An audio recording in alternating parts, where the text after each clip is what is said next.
Hello, good afternoon. My name is Mehrdad Kazerani from ECE, Electrical and Computer Engineering Department. My research interests and activities areas are as follows. Main area is power electronics, and I have done quite a number of different research topics, but I don't want to go through them because we want today focus on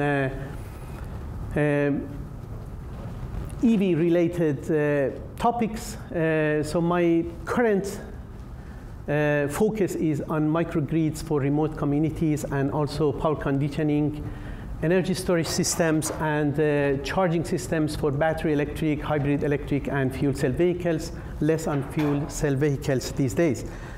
I thought I would limit my presentation to this last part, charging systems, for the sake of time and also for the focus of this forum. The outline will be, I will go through some requirements for smart chargers. For some of these, especially those that are related to the batteries, I rely on your expertise. I'm in no way expert on batteries and even power system related topics, but I gather from literature some of the things that I will present. And then my special area of expertise is power electronics, so I will take it to that part. Some directions that follows from the requirements, and also I will talk a little bit about V2G, which is a direct and natural conclusion for having smart chargers, bidirectional smart chargers, and I try to make a case. And this is what I'm trying to do these days. And what we have started at the University of Waterloo for smart charging, and a couple of slides on the graduate students in this area and also the funding that is on these topics. I just wanted to, before going into actual power, high power charger systems, just to look at a very low power charging system, smart charger that exists and has existed for a while on the market. These type of chargers, usually the charger and the battery cells are from the same company, and usually there are some microchips on the battery cells that do some kind of operations, calculating or forecasting SOC and SOH, and then they can communicate it to the charger and also to the user. And applications, medical equipment, computers, and digital cameras, they do very precise charging, smart charging, and they respect all the constraints and avoid overcharging and do trickle charging, improve power factor at the interface with the grid, and also improve the efficiency, reliability, and prolong the battery life, both the calendar life and the cycle life.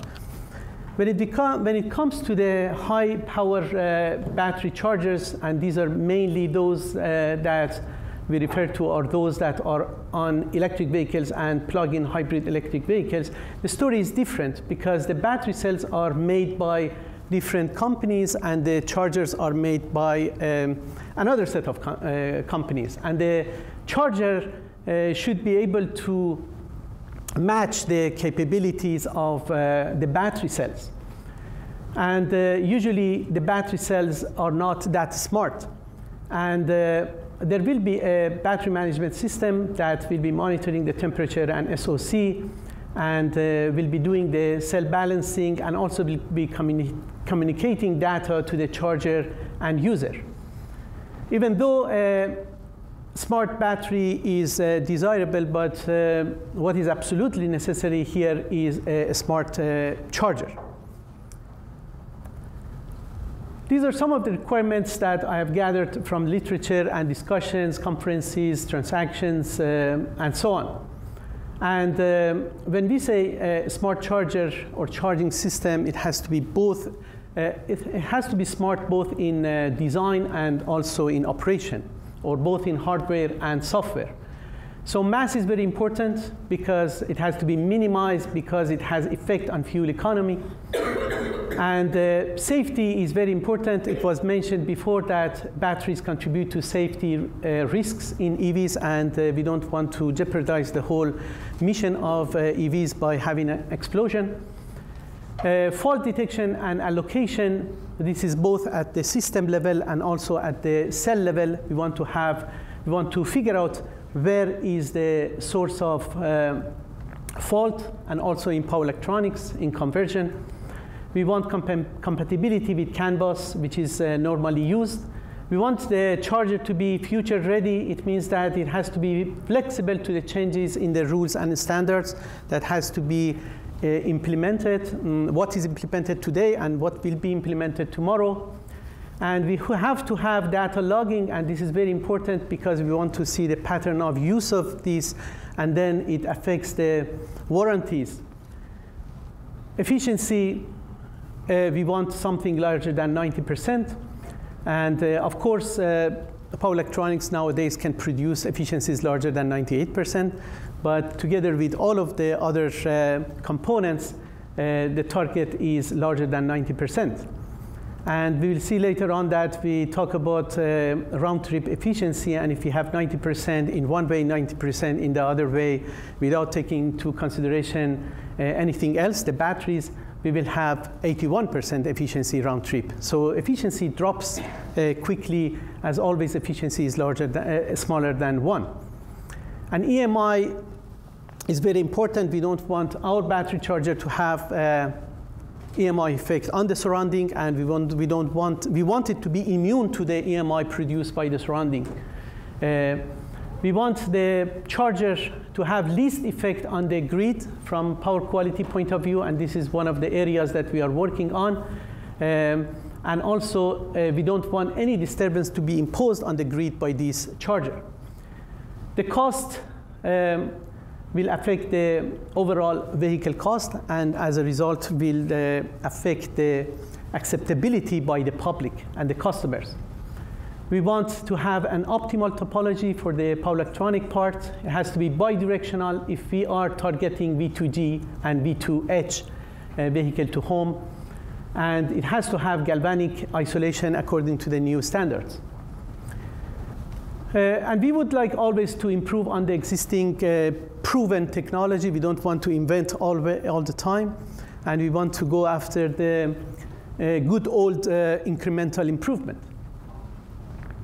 Global AC input. The charger has to be adaptable to different AC inputs with various power qualities. The power quality of the voltage is not always guaranteed, and we want it to be compatible. And immunity to transients that happen into the system. And one more important one is the low voltage right through. That sometimes the voltage of the system is low and it has to have right through. And for this, usually the two-stage charger systems are preferred. And we would like to have optimized battery-specific charge and discharge algorithms. Right now, there are some algorithms for charge, but if you want to go with V2G, we have to have discharge algorithms as well. Capability of adapting to new batteries, because when you buy a charger, next time that you change your batteries, it might be a different set, and by a different company, because the old company might have gone bankrupt, as we can see the trend. So it has to be able to adapt, and the charger has to do some battery maintenance during storage, trickle charging, and avoiding a deep discharge during storage. Thermal management is very important, and we have to have tools for downloading charge tracking data, and this is for diagnosis and also for warranty purposes. Reliability is very important, identifying the failure modes and deviations from the original specs. The battery charger should be responsive to time of use protocols. It has to have tools to add future functionalities. Power factor at the interface with the grid should be very high, more than or larger than 98%, 0.98. And this, of course, will result in reduced electricity cost and also will avoid power factor surcharges from the utilities. And the battery life should be extended by the battery charger by using correct charge profiles and temperature, of course, monitoring and control, preventing maintenance, and charging and battery usage analysis. We come to controlled charging. Controlled charging is preferred for chargers and batteries as well. Controlled charging can be used for primary frequency control together with renewable energy participation. This has been presented in a few research work recently. And controlled charging has been used also for load variance reduction, which can result in efficiency improvement. And this is for a small microgrid like inside a house. Adaptive controlled charging instead of scheduled charging is preferable because scheduled charging is not known to be adaptive and therefore smart. Controlled charging also for temperature control. And based on these requirements, these are the directions that are being taken. First of all, the direction is towards off-board charging. On-board charging is when you have the charger on board the vehicle, and usually we have level 1, level 2 charging for that, single phase or 3-phase.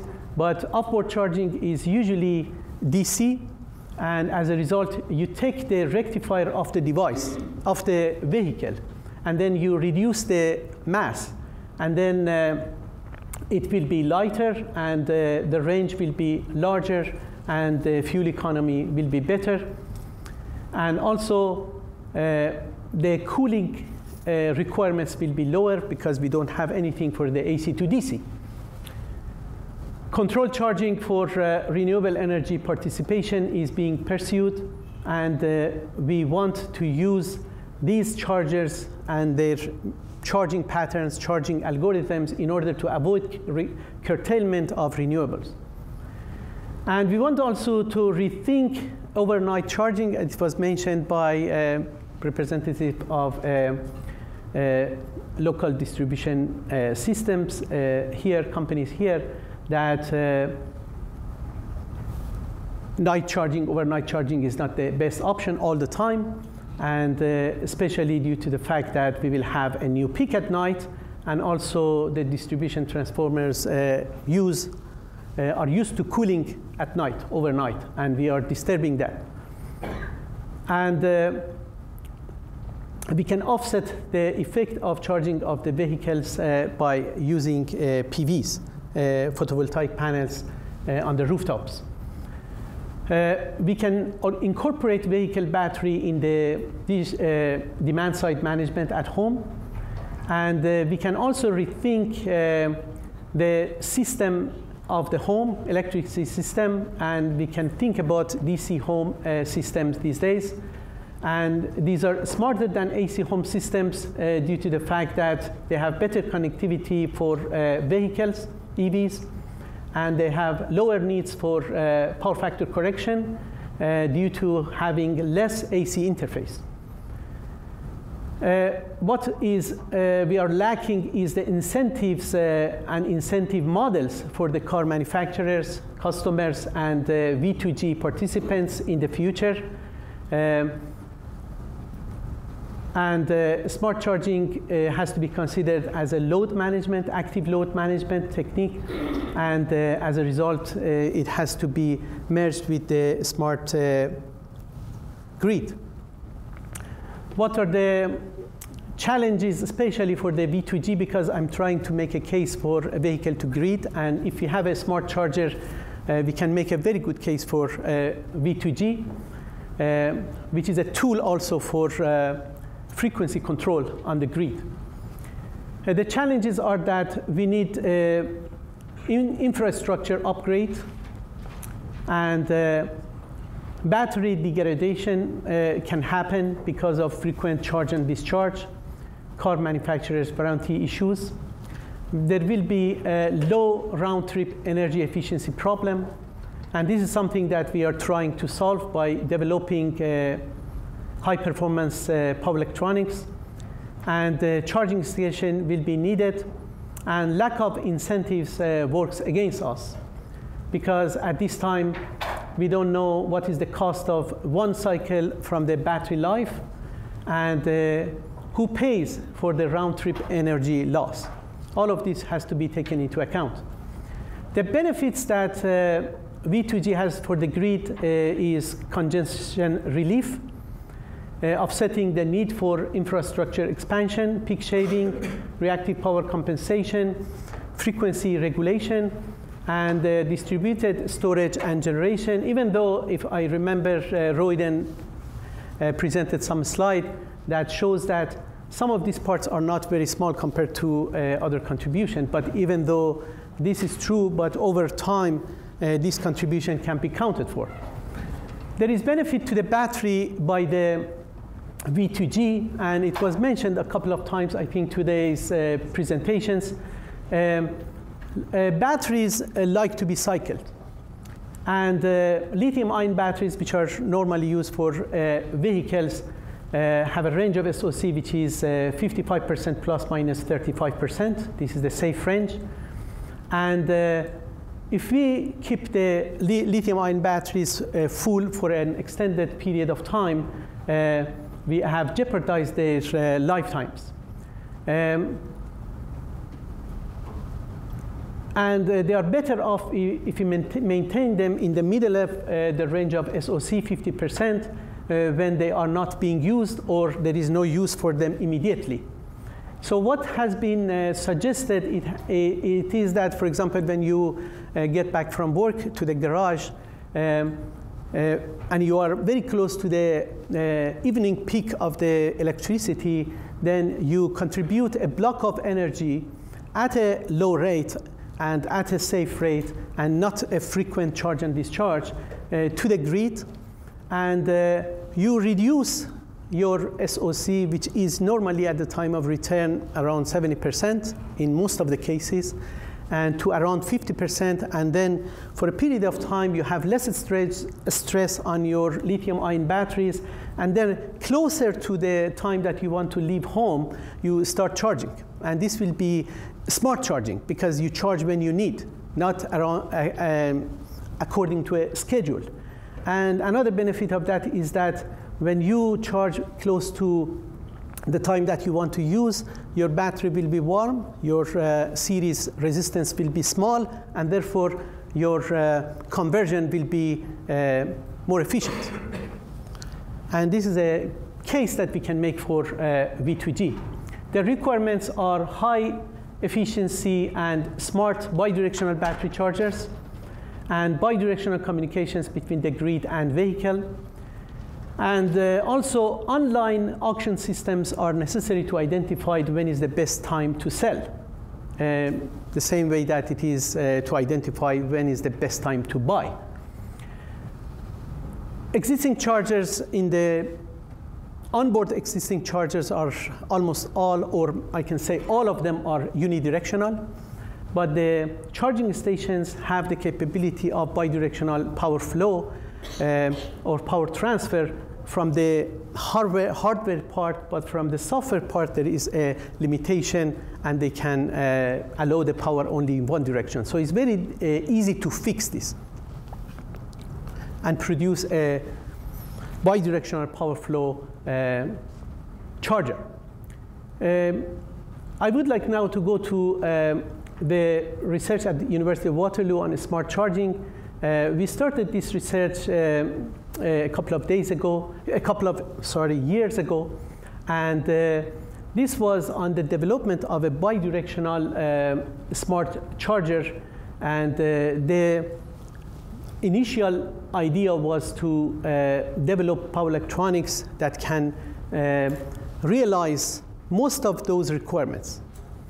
And the new direction for research is also to use this hardware and this prototype to study the effect of and the impact of these bidirectional transactions of power on the grid.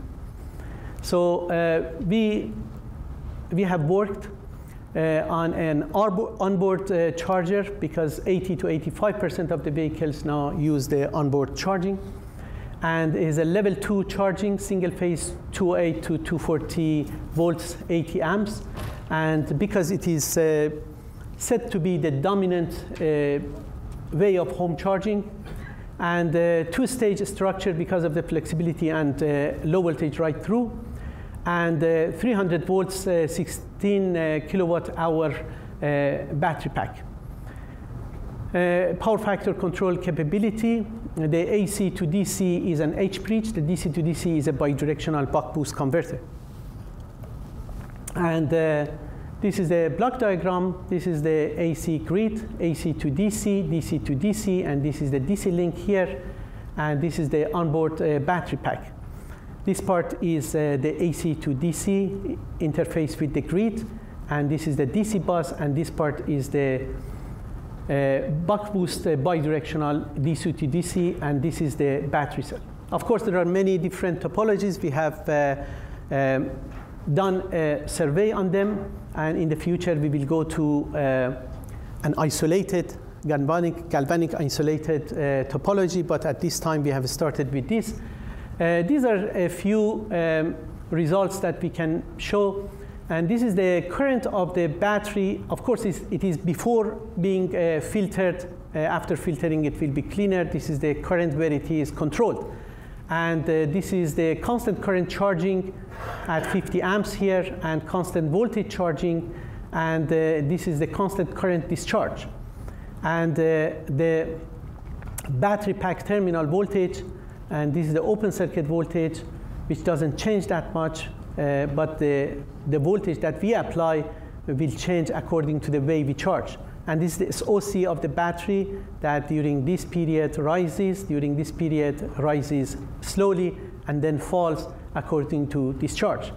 And what is very important for us is also the results at the interface with the grid.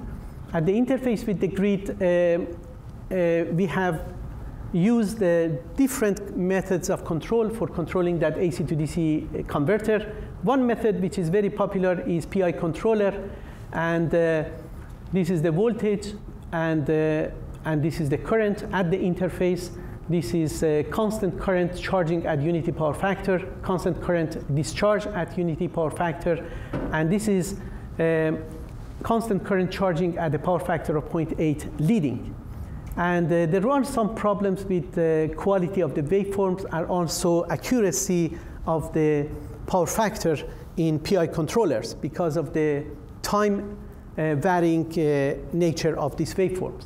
And then another method that we tested is the DQ controller for single phase, and we found out that this method works very well, and the same results but without power quality problems and with very exact power factor implementation. And this is another method that we used, which is proportional resonant controller, which is very appropriate for time varying waveforms, and again results in very good quality waveform for the current at the interface with the grid, and also very accurate power factor correction. And this is the PI, this is a DQ method, this is the proportional resonant, and for different charging at unity power factor, discharging at unity power factor, and 0.8 leading, and all of these results point to the fact that this DQ method is the best, and the PR second, and the PI is the worst. And these results are for the total harmonic distortion of the current at the interface with the grid, that the lowest total harmonic distortion, which is the best quality, is for this method. And for the accuracy of the power factor correction, again for PI, DQ, and PR, and we found out that for all of these different scenarios, again, the DQ method is better, because when we are asking for unity power factor, it gives exactly unity power factor, and the angle 0 and 180 degrees. And for 0.8 leading, it gives 0.799, and the angle very close to what it should be.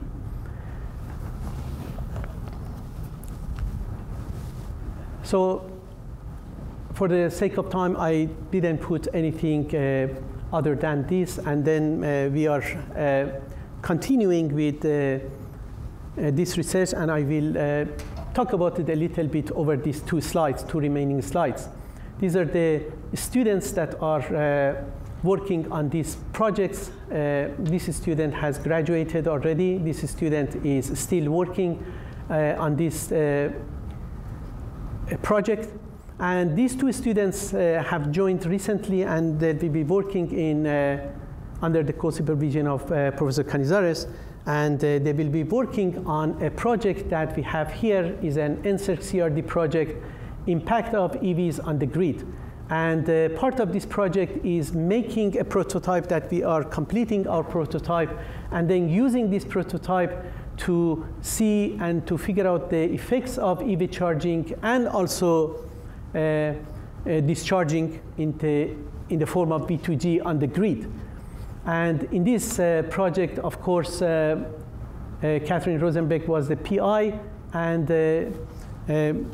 Keshav from computer science and engineering, computer science, and also Dr. Canizares from ECE are collaborating.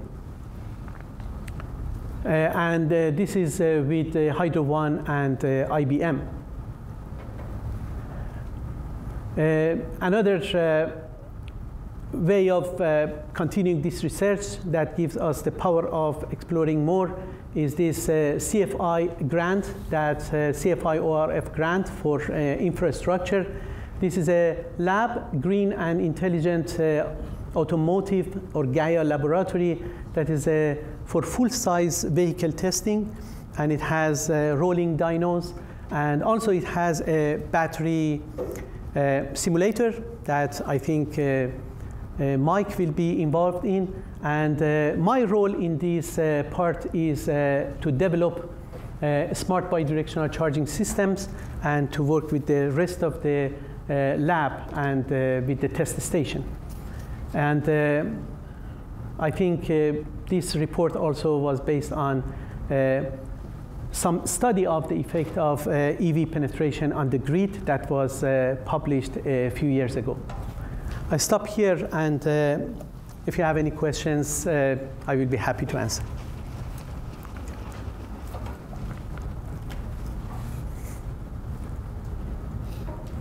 So the question yes. On the chargers, from a utility side of view, are you looking at them to make sure they're responsive to loss of supply from the utility, so that if you do lose your supply, it doesn't try to feed back in? Yes. So there are all types of controls and protections involved in this. It means that in the case of sag or low voltage happening, I mean, there will be some write-through.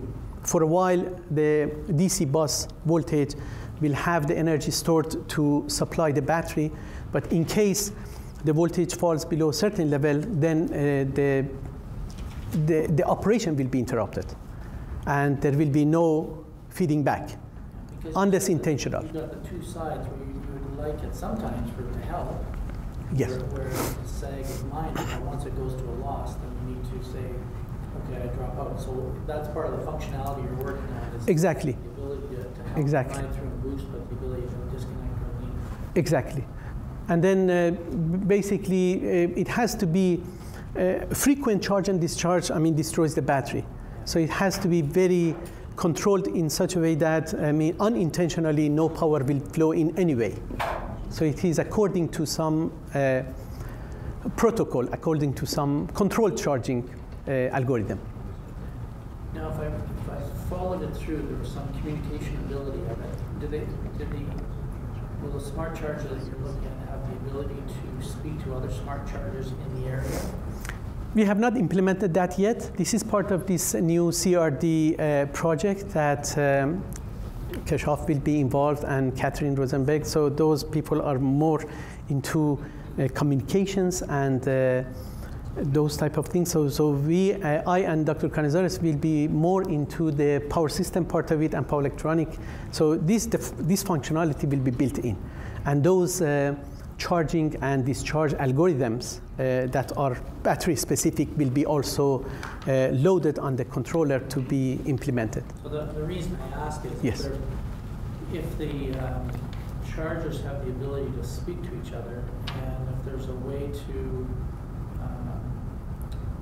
connect them into the communication system for the metering in the homes, then you can, through what we have for the parent-child relationships in our own systems, can say to them, okay, you 4 or you 6 or whatever are connected to this one transformer.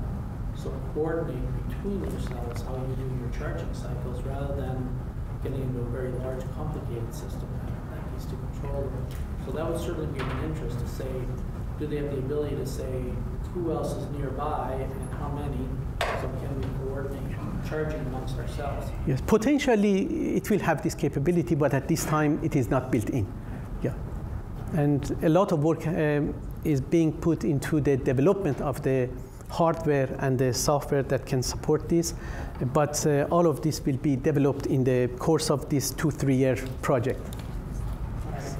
I have two concerns, but the one that really concerns me, and I see it often in the things that are E2G or smart grid, is the idea of offsetting the need for infrastructure expansion. And as a utility, I'm always leery of that because, as I said earlier, our customers want reliability 110% of the time. So if because of vehicles being there in a B2G scenario, I start to reduce the amount that I build in an area, if the vehicles are not available when I need them, the customer still wants the power.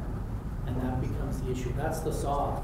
And I understand folks say it's a great thing to reduce the need for infrastructure expansion, but unless you tell me I can have that vehicle available when I need it on the worst miserable day in the winter, I can't cut back. I have to make sure that I can provide that power to the customer. So I always caution the idea of delaying infrastructure expansion. I think it can supplement the system, it can help with the quality and power quality of the system. I'm always leery of saying that it'll avoid reinvestment in infrastructure, because if I delay in reinvesting, then when I do need it, all of a sudden I got to catch up. Exactly. And customers really complain when rates go up quickly because they got to catch up and rebuild the infrastructure. So just a caution. Yeah, thank you very much. I think we have to take this one into account. Thank you very much. And I think Tracy's taking